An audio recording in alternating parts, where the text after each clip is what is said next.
guys. Hi. We are on official Enticing Media business today. We are leaving the house and we are going on a client visit and you're coming along. I'm a tiny bit frightened about this. And I have a feeling you'll see why in a little bit. Yeah. Oh, no. You're fine. No, you can do it. I I don't like it. So we are actually going on location to our client, Bugman headquarters. You may know him on YouTube as Ryan the Bugman. That's right. He is actually a client of ours. So speaking of you YouTubers out there, if you need someone to manage and help grow your channel with SEO and editing and all the things, you can come to us, Enticing Media. That's what we do. So So we're off today to go visit Ryan. We're also going to be filming. So he has a collection of bugs that spans over 200,000 insects. Some of them are alive and they just may crawl on us. Yeah, so definitely stay tuned for all of that. We're going to get on the road and we're going to show you all of the cool bug fun. That's what he says in the videos. Bug fun. So if you want to check out Ryan's channel, definitely head to the link in the description below and you can see all of his videos and they're so informative. He does a lot of educational programming for kids. So if you're interested in that, then you can also contact him about that. Mm-hmm. So otherwise, off we go for some cool bug fun. Let's go. So this is Bugman headquarters. Oh my goodness. The whole house is kind of headquarters, but this is the studio end and some bug storage end, and I'll go through some of this with you for a minute. So that's the essential studio. Okay. So anytime I'm YouTubing, anytime I'm doing virtual, this is where it's done from. If I'm in a meeting, like I was in a meeting with the Entomological Society of Pennsylvania this month, they did their meeting virtual, and I was here doing it. I could have sat on my couch and done it, and probably had just the same amount of credibility, but it's fun to have a place to go do this where it looks a little more me-ish and what I'm into. Yeah. All these cabinets, all these cases, these, and you're going to see plenty of these over the next hour. All this stuff, these are all insects. Wow. So the collection in general, other than some of the project stuff that I'm working on, the collection in general is all drawers with insects. Oh my gosh. Total count is in excess of 360 drawers. Probably 340 of those drawers are full.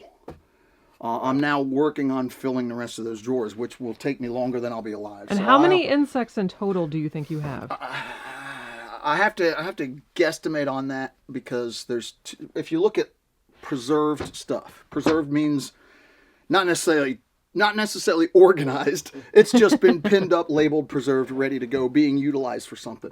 Even if it's not utilized for anything in the moment, it's probably going to be eventually. Probably looking at somewhere between 150, 200,000 insects. Wow. If you take the 150 to 2,000 preserved and you put that up against non-preserved, still waiting to be dealt with. Oh, interesting. I have probably in excess of another 300,000 insects sitting in envelopes and boxes waiting to be dealt with. I have about every 2 years I mount a whole bunch up. I mount up like 300 or 400 bugs, and then I donate those out to the Smithsonian and to Drexel Academy, different places. I try to do that every other year. Wow. I also invite anybody I see online, social, whatever, who's asking for specific families or specific insects, and they're saying, hey, if anybody has any of this or that hanging around, let me know. We're trying to, we're doing a biodiversity study. We're figuring out where all these different families come from, whether it's in country, out of country, worldwide. And I will make an effort at that point to connect with those people, offer them free bugs, whatever they need, as long as I'm not using it and it's not critical. If it's just something sitting in a drawer not really being utilized, come get it, because you'll get more use out of it. It goes to research then, and I love that idea. I love the idea that I can donate stuff to a cause. I don't care about credibility. It doesn't have to have my name on it at the end of the day. I just don't care about that. What I want is, I just don't want it to ever go to waste. Yeah. And it will. If I don't do something with it, it will eventually go to waste, and that's never good. What country is on your bucket list to work with for insects? This late in the day, because I've been to most of the places I wanted to go, I've been to. Okay. Is there anything left? I will go back to Africa every chance I get. Okay. Any particular country in Africa, or just Africa, the continent?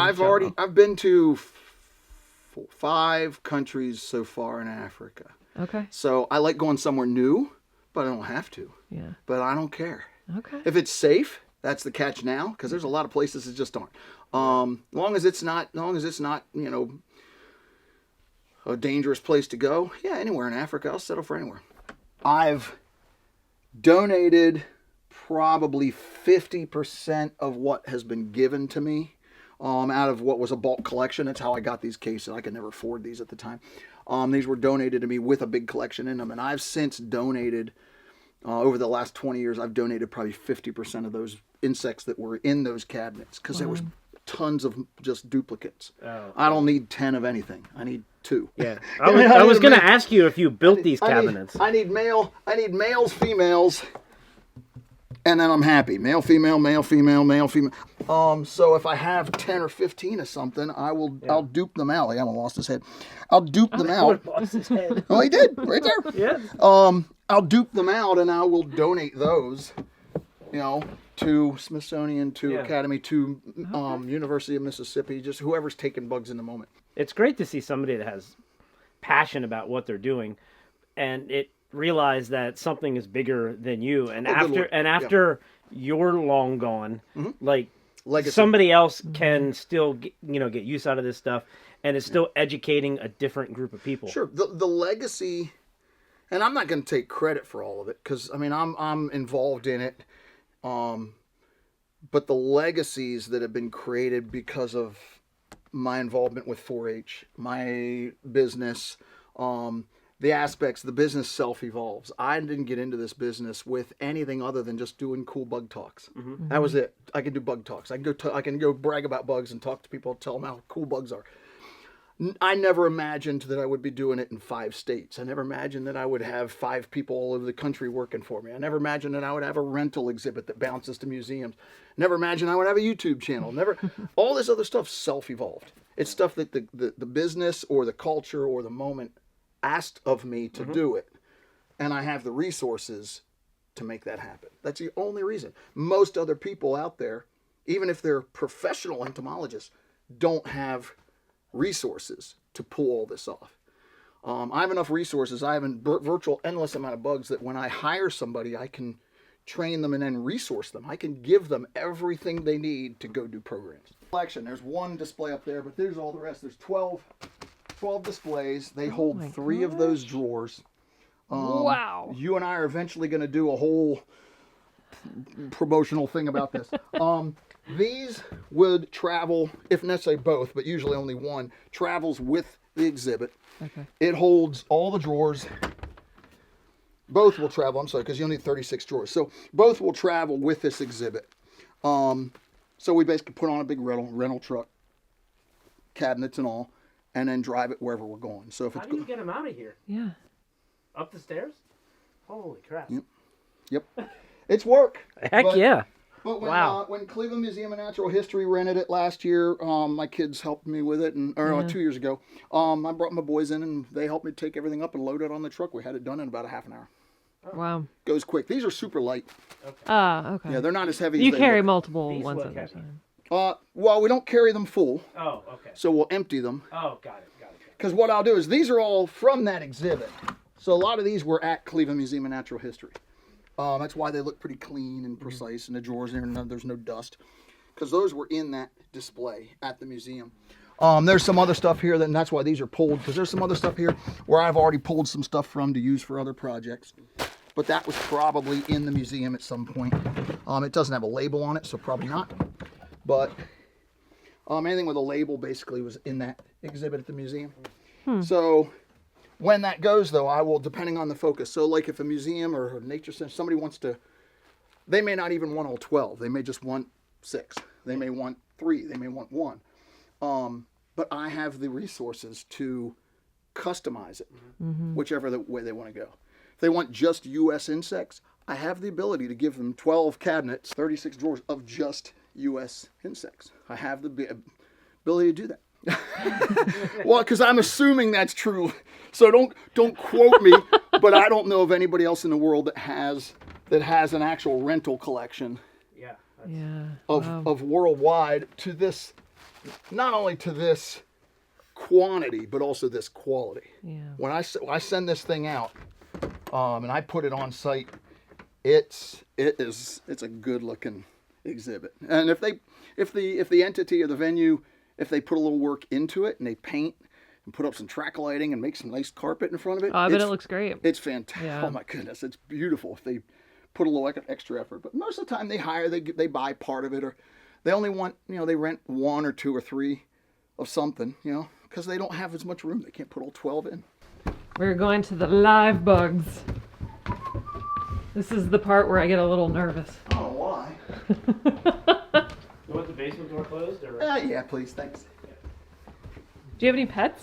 What's that? Do you have any pets? Only Owen. He's the only one.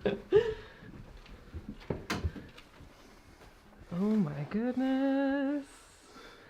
So Beware of attack bugs. these are the live bugs. Now, granted, that's good timing. He just molted. Look how white he is.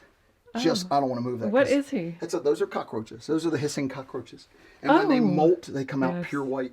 Oh my gosh. So that's kind of neat to see that, because I don't often see those. Wow. They usually do that at night. But That's crazy. But these are the live bugs. This time of year, I'm always low, because all the Pennsylvania stuff dies off or it's in hibernation. Sure. The tropical stuff, or like the Arizona stuff, a lot of that stuff lives for captivity 3 or 4 years and then it dies off. Well, everything died off. So I have no whiptails. I have no live whiptail scorpions. I have no live desert hairy scorpions. It all dies off. Oh my gosh. I don't even have any of my beetles that I usually have. So a lot of this stuff is good for 3 or 4 years. Goes on the road with me, goes to all those events. But when it dies, it dies. So and if I don't have anything new, I'm stuck without. But I almost always have cockroaches, tarantula, scorpion, and some type of extra thing like these little beetles here. Pretty cool. These are the death feigning beetles, and he's doing it right now. They play dead. Really? That's cool. He's playing dead. That's funny. Here, I'll put him in my hand for you. It makes That it a lot is easier. really See? funny. He's absolutely playing dead. He was crawling when I just picked him up, but as soon as I rolled him That's over, interesting. Is that a defense mechanism? it is. It is. Okay. There he goes. There he goes. Hey, Can't nice. bite, can't sting. They eat fruit. Wow. They'll chew on cactus fruit and probably flowers, things like that. Anything where they can get a little bit of sugar off of it. But they'll also eat dead. They'll sometimes feed on dead. Not carrion in the same way that you would think, but they will also eat dead stuff too, because that's sometimes the only nutrients they get in the desert. So do you have anything like poisonous or that has... Well, here's the fun thing when it comes to poisonous. Yeah. I have lots of venomous stuff. So, okay. so here's where the education begins. Poison would be if you eat it and it makes you sick. Okay. That's probably poisonous. Okay. Whereas if it bites you and makes you sick or harms you, that's probably venomous. Oh. So snakes are not poisonous. Okay. They're venomous. They're venomous. Got And it. not all snakes are venomous. Did not know that. Not all bugs are venomous. Most aren't. Most can't bite you, sting you, hurt you. Those that can aren't built about biting and stinging us. The biting and stinging usually isn't even about biting and stinging unless you're food. It's about eating. So we create a lot of the fear. Oh, goodness, yeah. Yeah, bugs and insects don't know humans exist. And there's some studies out there right now that bees recognize humans. I'm not a professional, so I can't argue and I can't debate. I can just tell you common sense tells us that if bugs don't know what a human being is, they don't recognize human beings. Right. They might recognize you as not a threat. And if they don't recognize you, if they recognize you as no threat, they're not going to react to you as such. Right. It's not that they decide they like us. They don't know what we are. Right. And proof of that is real simple. If you grab the bee and hold it in your hand, it's probably going to sting you. Females only, but probably going to sting you. Yeah. If you leave the bee alone and you do nothing, what happens now? Yeah. Nothing. Yeah. You go to bed at night. Bees and spiders don't attack us while we're sleeping. Right. They don't know you exist. Yeah. And when you're sleeping, you're not a threat. When you grab the bee, you're a threat. Right. It doesn't sting you because you're human. It doesn't sting you because it's angry. There's no emotion. They don't get happy or angry. No such thing as happy butterflies, angry bees. They don't get it. They sting us because we're a threat. Yeah. They don't hurt us because we're not food. Right. They don't come after us because we're not food. They're intrigued by us if we're eating and drinking and we have hairspray or cologne or perfumes or colors, or they might be intrigued, but they're not looking at us and planning to bite us or sting us in that moment. And 9 times out of 10, easily 9 times out of 10, if you let a bee walk around on you, they don't sting you. Mm-hmm. They walk around and then they fly away. Kevin is harmless. I just ran away from Kevin. Kevin is harmless. He's He not doesn't gonna know. lunge He doesn't at know who me. I am. He's not looking at you. He's trying to get warm on my hands. Yeah. He's not looking at anything right now. He's waiting for something to happen. Right. And when nothing happens, there's no threat. Where did you learn to be so comfortable around bugs? 5 You and just 6 always years. had it. Yeah. 5. Look, I grew up hearing all the same stuff that we grew up listening to. Yeah. All the grown-ups in my life were telling me, see the bee, be afraid, the bee might sting you. See the spider might bite you. Be afraid, be afraid, be afraid. The reality is we're looking at the most numerous living things on the planet. Yeah. And we're teaching each other for no other reason than we think we're protecting one another, and that's noble, we do that. We just never had to. But we're teaching each other to be afraid of the most numerous living things on the planet. So imagine if you were taught when you were a small child, if you were taught to be afraid of human beings because they might bite you. Mm-hmm. You'd go through your entire life avoiding human beings because they might bite you. Even though you've been hanging around with human beings your whole life, they're loaded with teeth, and at any given time, any one of them might bite you. Nobody's afraid of human beings. Instead, we're afraid of harmless scorpions because they might bite us, even when they don't. Okay? Now, you can break the rules. Choose to break the rules. Take the big harmless scorpion, stuff him in your mouth. What's he going to do? It's gonna bite. Because now you're a threat. Yeah. Not because you're human. Yeah. Not because he's mad. He's going to defend himself because now there's a threat. Otherwise, they're going to go out at nighttime. They're going to look for bugs and worms and lizards. They're going to hold their food and sting their food and eat their food. That's what bugs are doing. So in my programs, I'm trying to break that. I'm trying to break that rhetoric. I'm trying to convince all the grown-ups in the room. Kids are easy. Kids will hear the words and they'll believe them.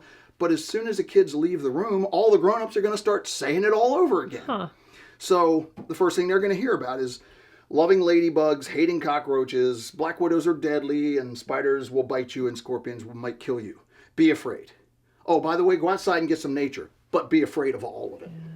A lot of years of bad, horrible programming that those people have been fed, just like you guys. You know, you guys just about ran out the room when Kevin came out. Full disclosure. and well, you reacted to. Imagine a room of 200 people when I pull a big scorpion out like that in front of them. The same reaction. Mm-hmm. Half the people go yay and clap, and the other half are backing up to the back of the room or flat out heading out the door, and all of the grown-ups go on an immediate red flag alert, as if the scorpion's going to start randomly attacking audience members. It sounds so funny, but you're right. The simplicity is what we were never taught. Yeah. And people like me had to go find it all out on my own. So 10 years old, neck deep, petting, touching, holding, playing. Nothing's biting me, stinging me, and killing me. Yeah. Unless I disrespect it. Mm-hmm. So I tell kids real simple. Don't put spiders in your mouth. Don't grab bees off of flowers. Don't go wrestle a bear. And then you're good. If you follow those rules, nothing is likely going to happen to you when you get around nature. You stand back and watch nature, nothing happens. That bear might know you exist versus insects. Bugs and insects don't know we exist. That bear might, but that bear still doesn't want to come after you for any reason. Mm-hmm. Just don't go pick a fight with it. And it's so simple that grown-ups, adults struggle with that. struggle a lot because they've never been told or taught the simplicity of nature. I'm not, and I think Nell can attest to this. I'm not afraid of bugs and insects that we have around here and we see all the time. It's the stuff. It's like the scorpions that we don't see, and tarantulas and those type of things. Like, I'm out in the yard. Like, I don't mind if I'm doing something and a bug starts crawling. I mean, Nell's gonna run across the county, but like, I don't mind if a spider comes running up on me or like those types of things. It's the things that we're not used. For me, it's the things that we're not used to and they're not around here, and that are massive versions of what we have around here. That are kind of scary. So what you're saying is you wouldn't do well in Australia? Probably not. Here's the fun thing. You've been standing 2 and 3 feet away from 3 black widow spiders ever since you walked in the room. I mean, whoa. People! And yet, where? Well, you just moved closer to them. And yet at no point have those spiders chewed through the plastic containers and tried to attack you. The number 1 pollinator on the planet is beetles. And those are dung beetles. They don't like flowers. They like poop. But wow, that's a massive beetle. Those are huge. Those are elephant. Wow. Good Lord, have mercy. Oh my gosh. Yeah, it looks like they would carry you away. Yeah. Asia and Africa, those are dung beetles. They fit the size of the poop. Wow. Wow. That is insane. Well, you've got ones out of the U.S. here that fit more like the deer poop and maybe some human poop or whatever they're attracted to. But then when you get to places where there's big animals, those big animals make big poop. Yeah. Big animals make big poop. And it takes a big beetle to move. It's going to be the title of the video. Guys. But yeah, beetles. If you learn nothing today, you've learned that big animals make big poop. That's it. That's all you need We're to know. done here. That's it. We're out. Mic drop. But yeah, so beetles are in reality, because there's people that will argue this too, because they'll say, well, there's no real hard proof. Almost 90% of the flowers on the planet are pollinated somehow through beetles. The purpose of beetles, the number 1 reason beetles exist on this planet, is to pollinate. Wow. That's why most beetles. Bees, their number 1 purpose is not pollination. Bees, wasps, ants, and hornets don't all pollinate. Only about 4% do. Those that pollinate are for pollination. That's their primary job. That's noble, and it's good, and it's necessary, and we can be thankful for that.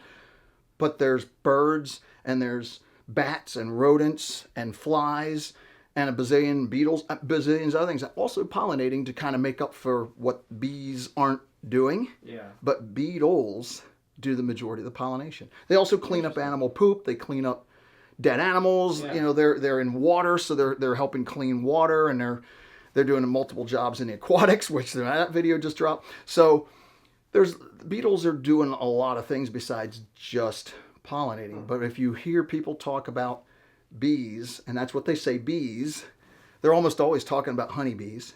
They're forgetting all about like for Pennsylvania, for instance, we have 12 other bees, at least 12 other species of bees native to Pennsylvania that are better pollinators than honeybees. I'm low on variety right now, and I'm low on variety because this is winter, hard winter in Pennsylvania. All of my native stuff is either in hibernation, it's either underground or in cocoons. All the regular summer bugs have died off. So I'm left with my reliable stuff that I would normally have, stuff that can overwinter, that if I keep it nice and warm, it will stay alive. So for instance, black widow spiders. We all know how much I love those after all the videos I've been launching on those. So black widow spiders are one of my favorite things. Link in the comments or the description. I have a weird addiction to black widow spiders. So what I'm left with, again, the reliable bugs. We have the Madagascar hissing cockroaches. I have a nice variety of tarantulas. I have death feigning beetles. And then I have scorpions. And specifically the scorpions I use year-round because of availability and ease to access are going to be the Asian forest scorpions. And I like those. I can get emperor scorpions, but I like Asian forest scorpions better. They get a little bit bigger, lengthwise. They get a little bit bigger. And I think these actually do better with handling and utilizing with programs. It's not that either one is dangerous or safer than the other one. They're not. As long as you treat them right and don't do goofy stuff with them, you don't have anything to worry about them ever. I like the Asian forest because I think they handle better and I think they do better in captivity. Okay. I've had emperor scorpions already. They look almost the same. They're just bigger and beefier in most cases. But when you're putting them in people's hands, they don't always do well. They don't always react well. A lot of times they want to run off real quick. If they do sit, 50-50. These guys are really reliable. I can pull Kevin out in a minute and show you what I mean. He'll just sit. He doesn't care. So this is an Asian forest. This is one that's from an original batch that were, tiny. Okay. From the videos that we did of the baby scorpions. Right, we I did 2 or 3 remember that, videos yeah. about this is one of those baby scorpions. So 2 years old. This is what they look like. And you notice they're a little jumpy. They'll still sit, but you notice they're just a little bit jumpy because they don't get handled very often. Huh. And there's 3 of those in here. Wow. And what these are if Kevin were to die, I have a replacement. Okay. If anybody on my team needs a scorpion and they can't go to a pet shop, because you can get these in pet shops. If they can't get one in a pet shop, I will pack one of these up and ship it to them and send them a scorpion. So they'll have scorpions. How do you ship a scorpion? Seasonality can be tough because if it sits on a truck in the winter, You don't just like put it in a box. You kind of do, but you just Really? insulate it. Yeah, you put them in. You put them in. What about oxygen? You put them in. Well, they don't need that much. Oh, okay. You put them in plastic containers similar to this one Okay. with some insulation. Yeah.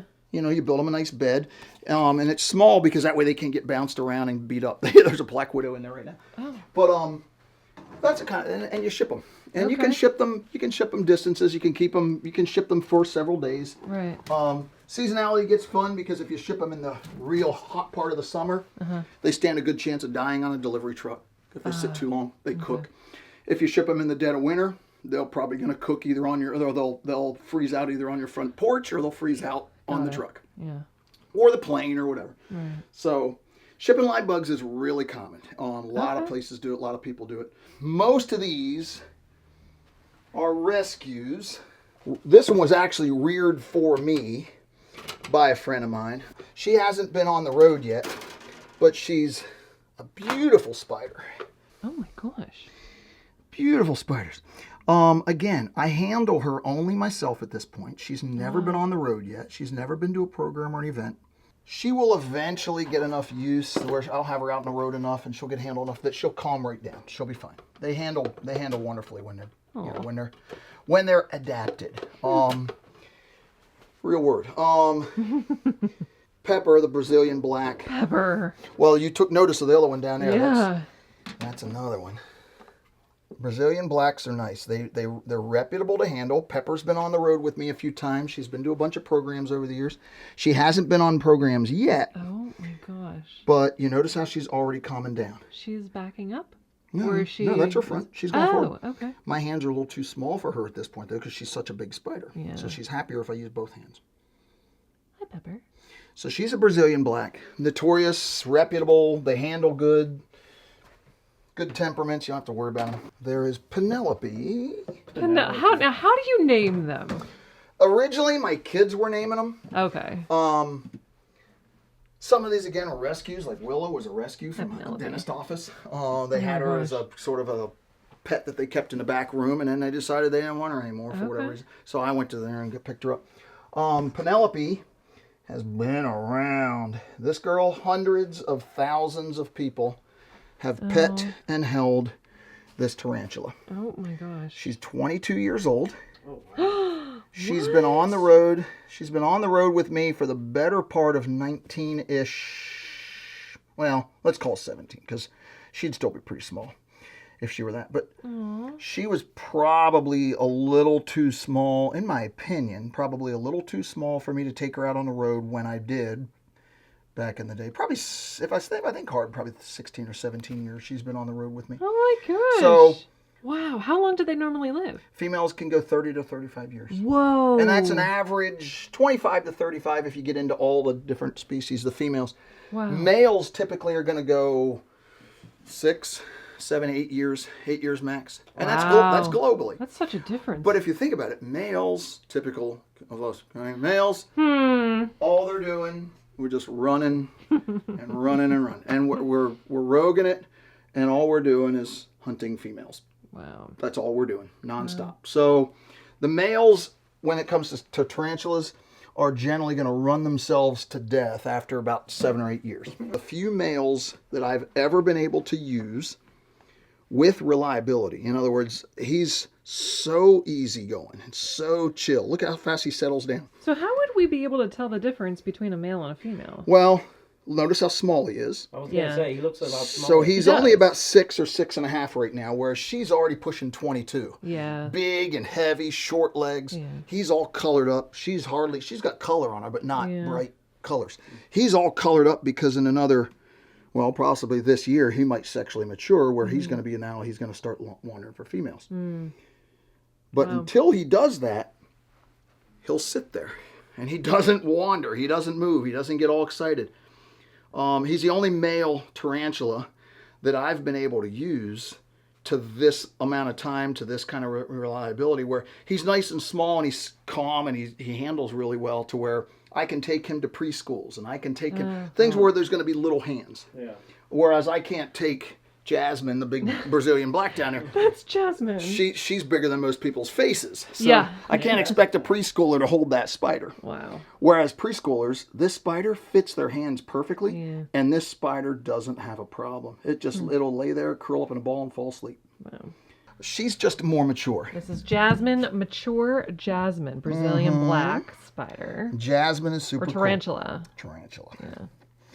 Spiders are not tarantulas, right? Or are they? tarantulas? They're all. There gonna be some debate because tarantulas are not a true spider, Oh, okay. but they are still a spider. They have the characteristics of spiders. Now you notice she's trying to get comfortable, but she's not running or She's like jumping. feeling it out. She's trying to figure out where she can get everything to settle down. She doesn't like the fact that her one leg isn't quite seated, and that's sort of bothering her a little bit. But there's nothing going on. I'm not doing anything to make her feel uncomfortable. What was the So the she'll tarantula? probably shift here in a minute, and she'll find a way to get all her legs seated. If I put What my was hand the out, she'll probably- tarantula that landed on Marv's face in Home Alone? That was a curly hair, Okay. and I can't use those because they kick hairs. Oh. How do you feel about being so close to Jasmine? We're gonna get you holding in a minute. No. We will. No. You need it. I feel like Everybody needs it. She would Not her. love- She's not the one I want you to hold. No. We're gonna let you hold Penelope. I don't want to hold that either. The reason for that is, Kenny, the reason isn't for any other reason than the fact that the exact reaction you're having is He's why you standing need to behind do it. me. Is why you need to do it. Because here's the reality is the simplicity. You weren't born afraid of spiders. You were never told not to be afraid of them. You were told to be afraid of them. You saw people around you being afraid of them. You saw movies that made you afraid of them. You read books and stories and saw articles and social media that made you afraid of them. And at no point did anybody come to you and say, at no point in your entire life has a spider ever looked at you and thought about you, nor was it ever thinking about biting you.